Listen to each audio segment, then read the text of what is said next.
વંથલીના વાંકાનેર નજીકથી થોડા સમય પહેલા જ એક નકલી ટોલનાકું ઝડપી પાડવામાં આવ્યો હતો, પરંતુ વંથલીના ટોલનાકા નજીક આવેલા ગાદોઈ ગામમાંથી વાહનને રૂપિયા લઈને જવા દેવામાં આવ્યા છે, ત્યારે ટોલનાકાના મેનેજર દ્વારા તેવા આક્ષેપો કરવામાં આવ્યા છે. જોઈએ આ ખાસ અહેવાલમાં.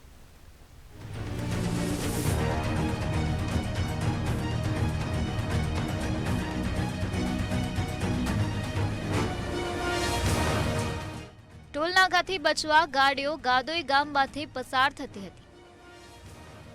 ટોલનાકાથી 500 મીટર દૂર ગામના રસ્તેથી ટ્રાફિક કરાવતી ડાયવર્ટ. ગાદોઈના સરપંચના પતિ સહિત 4 ઇસમો વિરુદ્ધ ફરિયાદ. ગાદોઈમાં રોજના 1000 થી 1500 પસાર થાય છે વાહન. ગાદોઈ ટોલનાકાને રોજ 2.5 લાખ રૂપિયાનું થતું નુકસાન.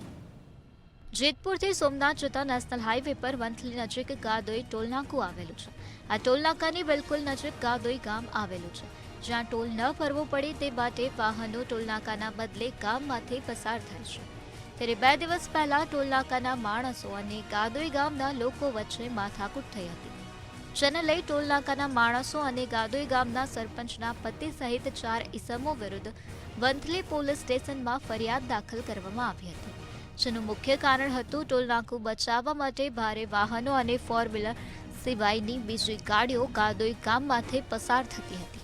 मेरे टोल से 500 मीटर पहले एक कट है गादोई का, उसमें गांव के कुछ असामाजिक तत्व वो ट्रैफिक डाइवर्ट कर रहे थे, टोल को भारी नुकसान होने के कारण.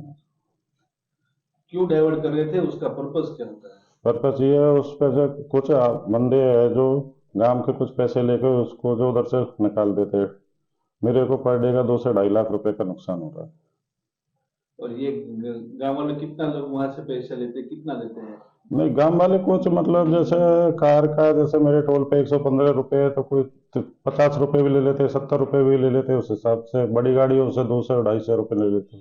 जो ने आ कामना आरोपी रामलभाई पूंजाभाई जलू, जगदीश पूनाभाई चुड़ासमा, दिनेशभाई जलू, दीपुभाई जलू तथा તેમની સાથે એક અજાણ્યા ઈસમ કે જેઓએ ટોલ નાકું પસાર થાય છે તેની બાજુમાં ગાદોઈ ગામ જવાનો રસ્તો છે, તે રસ્તા પાસેથી એ લોકો વાહનો પસાર કરાવતા હોય, જેથી ટોલ નાકાના મેનેજરે વાંધો ઉપાડતા તેઓ વિરુદ્ધ લાકડા તેમજ લોખંડના હથિયારો સાથે પાઇપ વગેરેથી એમનો હુમલો કરી અને હુમલો કરેલો હોય, જે બાબતે રાજેશભાઈ વંથલી પોલીસ સ્ટેશનમાં ફરિયાદ જાહેર કરતા વંથલી પોલીસ સ્ટેશને આગળની તપાસ હાથ ધરેલી છે.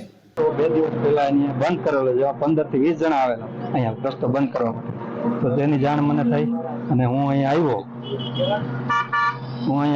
એ લોકોને કીધું કે ભાઈ અમારો સુવિધાપથનો રસ્તો છે, આ અમારા ગામ લોકોને કાયમી આવવા જવા માટેનો વાડી માટેનો રસ્તો છે, આ તમે બંધ ન કરી શકો. તો પણ એની મનમાની ચાલુ રાખી અને આ રસ્તો તો બંધ જ રહે એવું કીધું.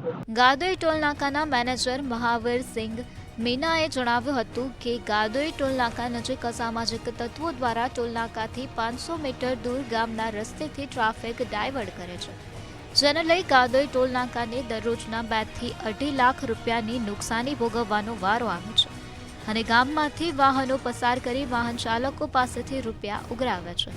આ ગાદોઈ ગામમાંથી રોજના 1000 થી 1500 વાહન પસાર થાય છે. બ્યુરો રિપોર્ટ, મંતવ્ય ન્યૂઝ.